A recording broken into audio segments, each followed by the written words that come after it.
Masuka, le bon choix de Balandé. C'est Fifi Masuka, la bâtissesse de Luanda. C'est Fifi Masuka, la voyante de la province. C'est Fifi Masuka, la fière de l'union sacrée. C'est Fifi Masuka, la fondatrice de FINDEC. Bonjour, bonsoir, Nabala News, la émission Les Actions du gouverneur Fifi Masuka. Bonjour, Nabila News, tout, Congolais de partout. Et pas beaucoup l'andabiso. Bon dimanche, Esika Bozali. Tobimi vraiment sur le terrain, malgré que ça dimanche, au lieu de se reposer, l'équipe ya ICB TV, tous a reporté, tous a journée fériée. Tolanda Esika tout misé les akosale ma pona kola kisabino parce que Tomi benga que tous a bana misala nabino bien sûr. Parce que ceux qui bino bozate to ko yate na ba chantier héros ko se déguiser pour tout yakota poussière. Ba travaux eza ko salema awa na quartier Golf tozali côté Batongi assemblée provinciale ya Lualaba. Na quartier Golf awa côté Istem pour na ba bayebi Istem et tout. Tolega ki déjà awa équipe ya ICB TV. Tolega ki ko lakisa bino misala oyo ya Kotonga Banzela quelques avenues oyo nyonso ya entouré assemblée provinciale. Et puis ekozaka pour na oyo entouré assemblée provinciale te mais ekozala pona ba avenue nyonso oyo ezali na quartier Golf parce que tozo luka modernisation nde eloko Fifi Masuka za koluka asala na Lualaba biso to vandaka na plateau te to beti masolo ya lokuta mais to kitaka sur terrain pour confirmer que makambu to koloba ezali ya solo e bino moko boko mona misala to kolakisa bino ke basali awa basali te marché oyo pesemela ki bongo na entreprise toa oyo nazo profiter ko pesa bambote mingi na 2G Victor esika azali bon séjour na Kinshasa entreprise toa eza entreprise ya ba israélite ba outil Israël kuna bana Israël bino webo bibika bana Israël nde bazalaka donc ya omona ata façon na bango ko sala musala même façon na bango ko tonganzela omona que différence eza et lelo sikoto kuti esi baté la territoire et puis baza ko continuer ba travaux kuna même pona ba détail nyonso tout na kosola na ingénieur pour aller sur place a kopesa biso ba détail a ko expliquer biso nini o esi basali déjà batikali na délai ya combien de jours ba komi na étape nini et puis ba pesa biso ba détail technique to ba matière nini ba ko salela parce que bango bazana construction na bango nga na koloba keza pour la première fois na mona yango na Congo donc construction banzela na bango o ba ko tongela même ceux qui otali ba travaux anti-érosifs o ba sali na ba quartier du genre Mutoshi na Kanina bo mona ke ba ko sala autrement alors tozo zonga pour to pesa bango baloba mais quand même bo profiter bo tala déjà se basali boye ba ke ba travaux il faut ici là vraiment déjà semaine tozo banda il faut basi ça ba travaux nyonso il faut ba asphalter balabala na biso ba tia vraiment kabulimbo ya bien tant ba député na biso ba ko ya po ba ya kokota na kati assemblée na biso ba ya ko sala musala et ko sala te ba ye ba pousser réseau ya mbabango donc Luala ba nyonso to ezali normal Fifi Masuka za ko luka ko moderniser ko loisi ka te mais Luala ba parce que to utila ba Luala ba profond bino moko bo moni ba image to moni construction ya ba clinique moderne mais na ba Luala ba profond. Donc moyen muto ko c'est bien parce que jeu des images ngam moko na sur place nazo zona no ingénieur to meka ko solo là en attendant na tiki beka Alex Bino comment ba sali déjà musala nazo zongela bino pour na clôturer merci beaucoup.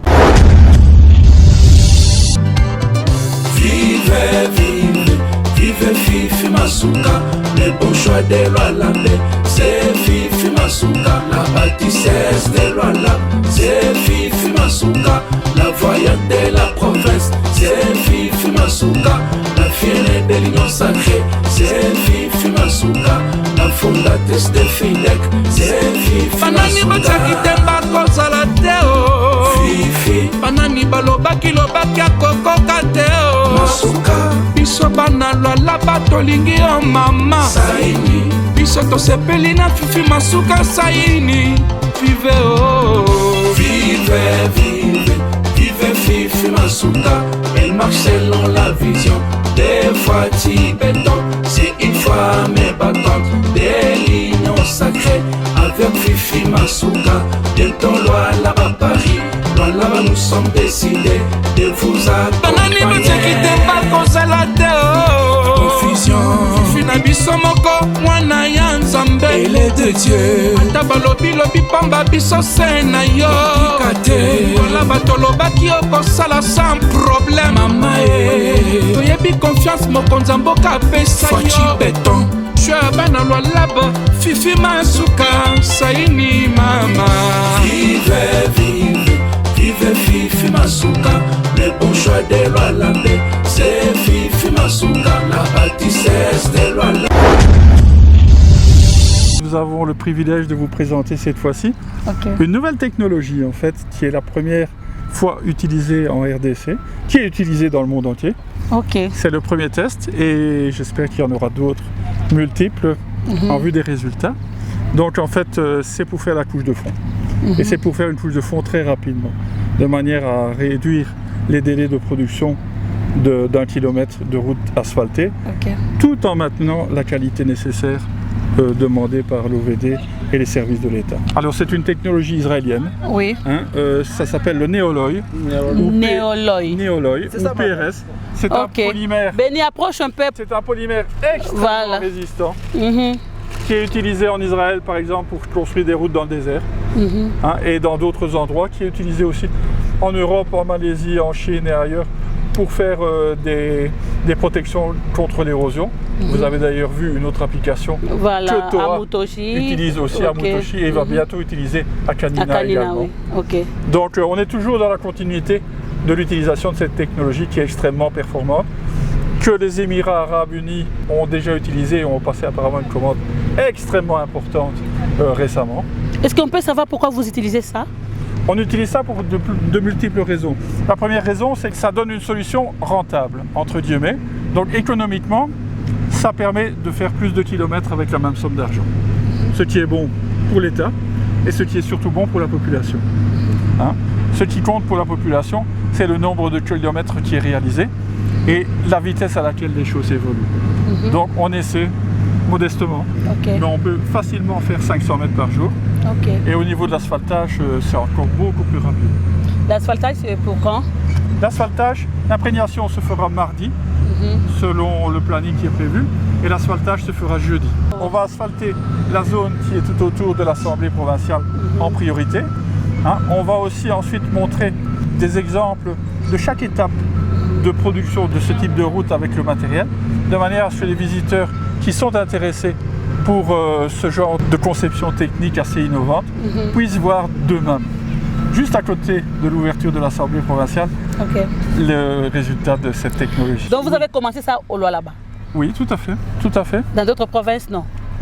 Non, mais nous espérons bien que ça va continuer et que la démonstration va plaire à tout le monde. Vous pouvez aussi faire ça même dans d'autres provinces? Bien sûr. Et je vais dire, c'est fortement conseillé dans le cadre de sols qui sont un peu compliqués, complexes. Si le sol est relativement stable et que vous avez à distance une carrière et autre chose, vous pouvez faire la méthode conventionnelle qui a fait ses preuves. Mais dans des solutions un peu plus techniquement compliquées, ou bien vous allez devoir aller chercher de la roche à des kilomètres et des kilomètres, cette solution-ci peut être une alternative qui permet de progresser vite et de faire un bon résultat. La nouvelle technologie, vous avez constaté vous-même sur le terrain, je peux dire c'est pour la première fois au Congo. Je peux dire au Congo, c'est pour la première fois. L'essai, c'est ici ou là-bas. Vous allez respecter la durée? La durée, il n'y a même pas de problème. Si vous venez ici les mardis, on va voir qu'on a été imprégné. Et les jeudis, on va mettre en face. Quel que soit on met la norme. Je réponds au nom de Gabriel Fataki. Et j'habite le quartier ici durant à peu près 8 ans. On est fiers de ce que vous faites. Oui, vous respectez les normes, mais on est vraiment fiers de ça. Moi, je vous dirais, par exemple, chez moi, vous voyez la route ici, c'était comme une terrassier. Tout l'eau partait directement dans ma parcelle là-bas. Ah bon? Oui. C'était, on dirait, si je vous montrais les photos, on dirait une fleuve. Et maintenant, là, ça va. D'ailleurs, on est fiers de notre gouverneur par rapport à ce qu'elle est en train de faire. Parce qu'il y a du changement. Vraiment, il y a du changement. Et nous souhaitons davantage à ce qu'elle puisse continuer ainsi. Parce qu'il y a du changement vraiment par rapport aux années passées. On est vraiment fiers d'elle. Qu'on continue ainsi. Parce qu'il y a du changement vraiment par rapport aux années passées. On est vraiment fiers d'elle. Vous êtes au courant que le chef de l'État arrive? Je l'ai appris, oui, de la bouche de quelques collègues. Nous lui souhaitons la bienvenue à Kolwezi. Nous sommes fiers de lui. Tuna furahi na kazi kuna fanika mui quartier golf. par rapport à makazi kuna fanika. Donc ni bitu bimoya tuanze kubiona avant. Hapa tunaanza kubiona, donc on est vraiment fiers. Tuko vraiment tayari kwa kumwaccueillir akuye ni kwabo. Mkini yabo anapaswa kwa kuangalia batoto beoneshije asikie batoto kile banapenda.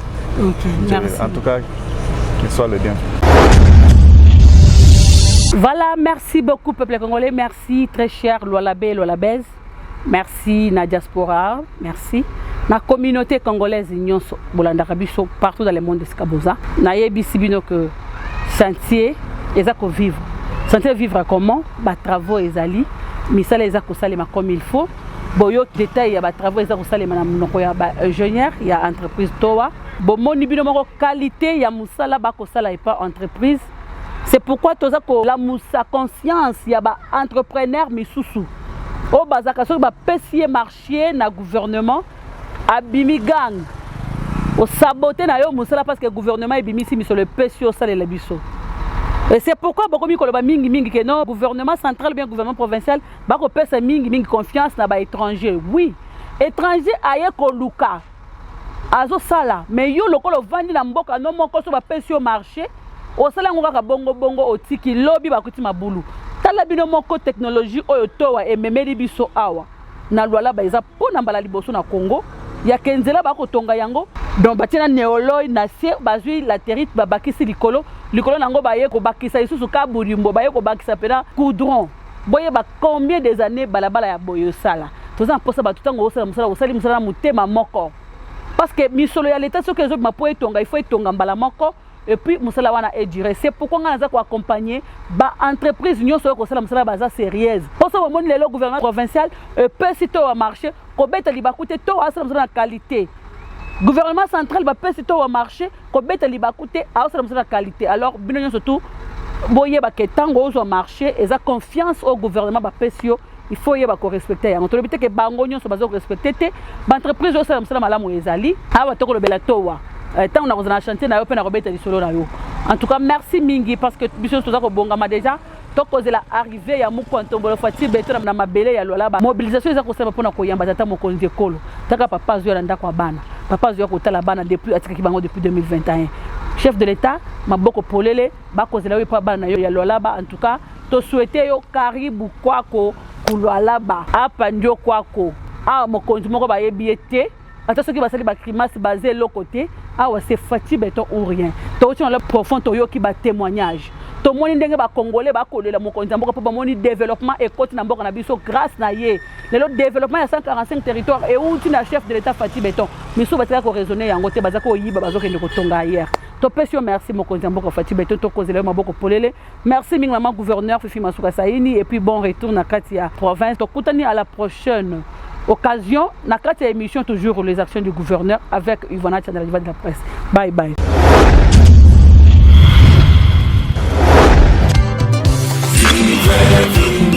Vive Fifi Masuka, le bon choix de Lualabé. C'est Fifi Masuka, la bâtissesse de Lualabé. C'est Fifi Masuka, la voyante de la province. C'est Fifi Masuka, la fière de l'union sacrée. C'est Fifi Masuka, la fondatrice de FIDEC.